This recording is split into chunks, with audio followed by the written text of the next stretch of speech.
Здравейте! Ето ни в Чифлик Добреви. Днеска времето е супер след дъждовете и аз реших да използвам хубавото време да насееме няколко табли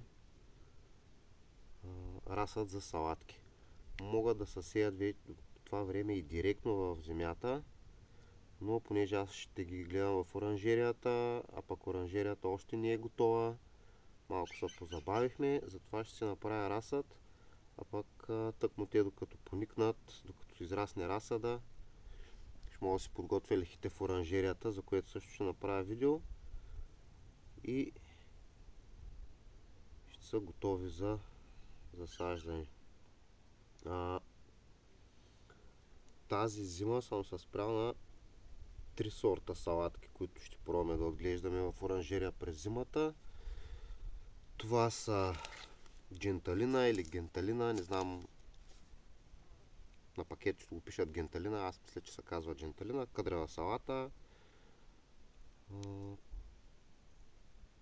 При пролетно засяване доста добре ни се получи. Сега ще пробваме тая година да я отглеждаме зимата.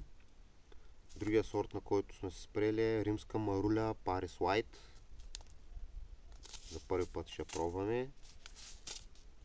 И другата маруля е, сорта се казва купа за салата. Салат бол.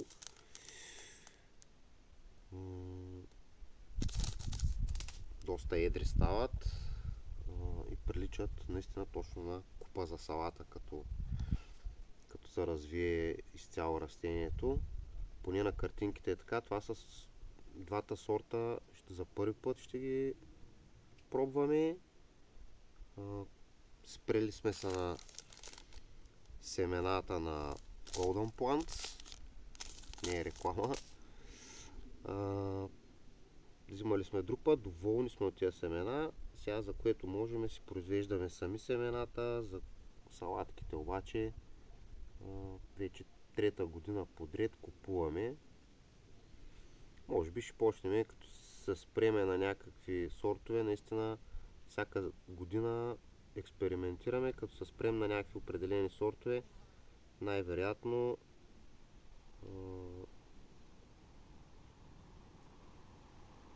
ще почнем да си гледаме, да си оставяме и за семена, нали, собствени, за да сме наистина 100% сигурни какво отглеждаме.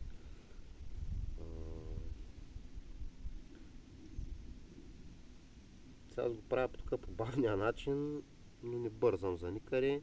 Напълвам си таблата догоре. Използвам готова почва, копешка пак. Ето я. Гръдка почва, която е обогатена с 40% компост, с зеолит, с агроперлит вътре. Сега, нали, някои хора сами си ги правят тия смеси, аз си взимам копешка, по-бързо и лесно ми е. Напълвам си таблата догоре, правя си с това малки дупчици и после във всяка дупчица по принцип гледам да слагам по 2-3 семенца, не повече, въпреки че те са доста ситни и понякога хващам по повече.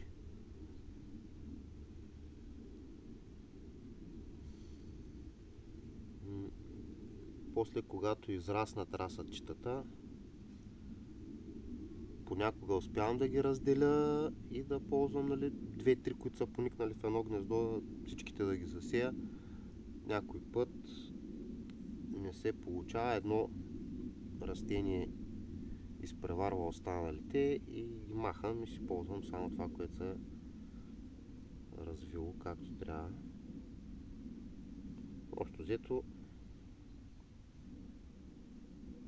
не се старая много да пускам по 2 или по 3 в дупка. Падат по 4, 5, 6.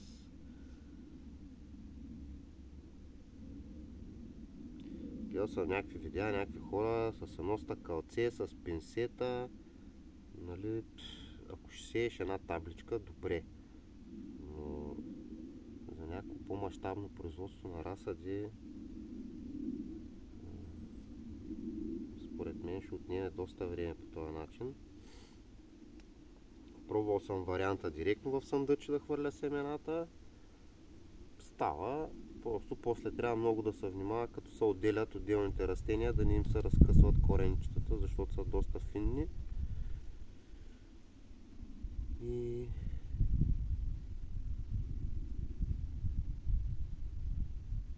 иначе става. Сега сигурно ще има хора, които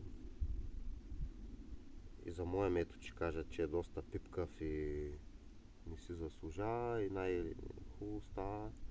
Хвърляш семената в едно съндъче, те си поникват, после си избираш по-едрите растения и си ги сееш. И така става.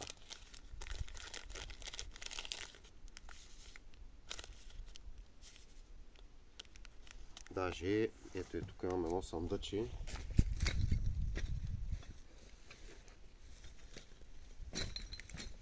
Имаме и тук едно съндъче, в което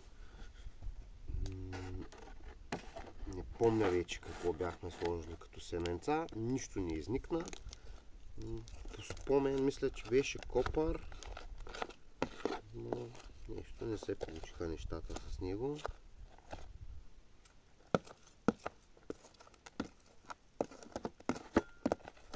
И сега, примерно, ще направим следното. Разрохваме тая старата пръст, където нищо не е поникнало.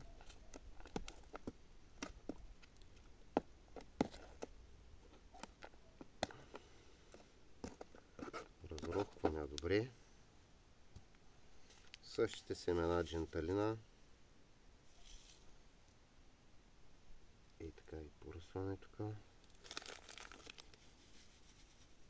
Не твърде много, защото просто после като поникнат, доста от растенията ще се изгубят при присаждането. Като са много нагъсто, коренчетата им просто стават много преплетени. Като почнеш да ги разделяш, се накъсват и след това трудно се вкореняват. И общо взето само ги похабяваме семенцата и си хабиме и времето, и накрая резултата не е нещо кой знае какво. Затова по-малко семенца слагам. По-добре да имам по-малко растения, за да са мога да ги запазя и да стават по-едри. Така че ето сега ще направим експериментално и двата метода. Единия в съндъче, после ще ги поставя в оранжерията, единия в съндъче, другата част в табла. Малко притъпквам, да запуша и дупчиците.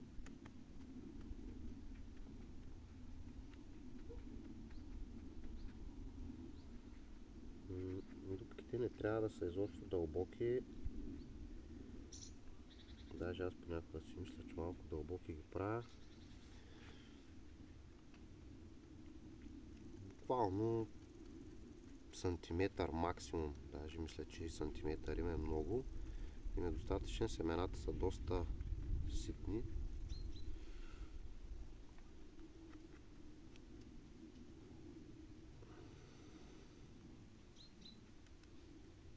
Ей така и притъпквам.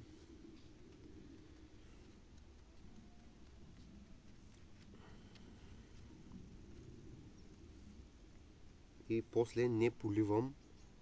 После не се полива, защото ако полеете много обилно, ще изплуват семенцата отгоре.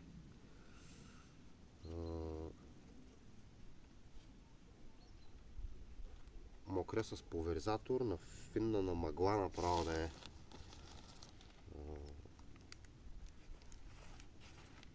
Струята да не е на струя, да е на мъгла. Слагам още малко, почва и така притъпча отгоре, изравни.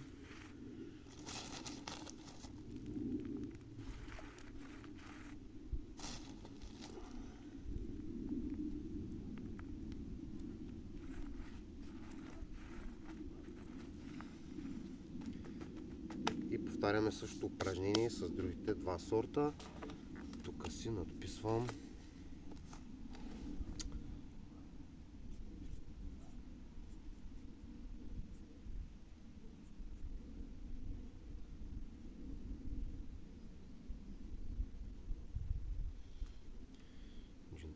днеска сме 5 октомври.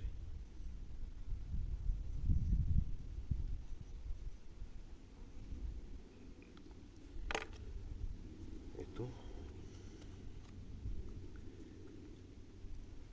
И повтаряме процедурата с другите два сорта салатки.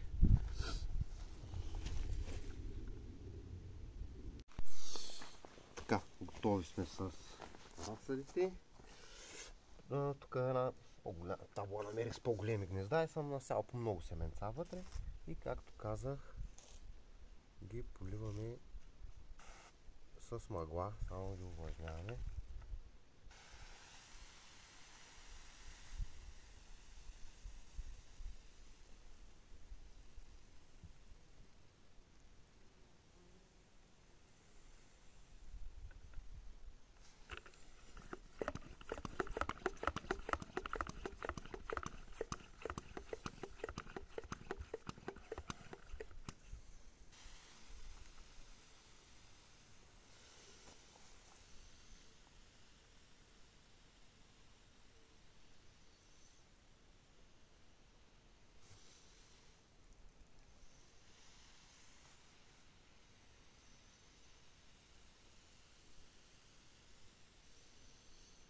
Като след това таблите долу ги пълня с вода и те си се напояват, дърпат си колкото им е необходимо. Така, докато си почивам, ей тук тая лехичка набързо насях малко семена за зелен лук, Лисабон, който сега ще му очирам леко с слама. За зимата ще покрия с агрил и рано пролета, март-април, ще имаме зелен лук пера. А в съседство сега ето тук бях сял магданос, който така и не изникна. Общо взето изникнаха някакви плевели, малко тученица. Сега ще разваля тая леха и ще насея спанак Матадор, който също ще презимува и много рано на пролет ще даде реколта. Другия спанак ще бъде в оранжерията. Този ще го пробваме тук. Ето ги двете лехички. Едната с зелен лук, Лисабон от семена, които ще си презимуват и на пролет много рано, март-април. Ако е топла зимата, даже и към края на февруари може да избият. Ще си имаме зелен лук пера. А тук в съседство спанак Матадор, който също ще презимува и рано пролет ще имаме пресен спанак за пролетното зареждане с желязо и с витамини. Това са две супер малки лехички, които е така, докато се почувам, ги спретнах.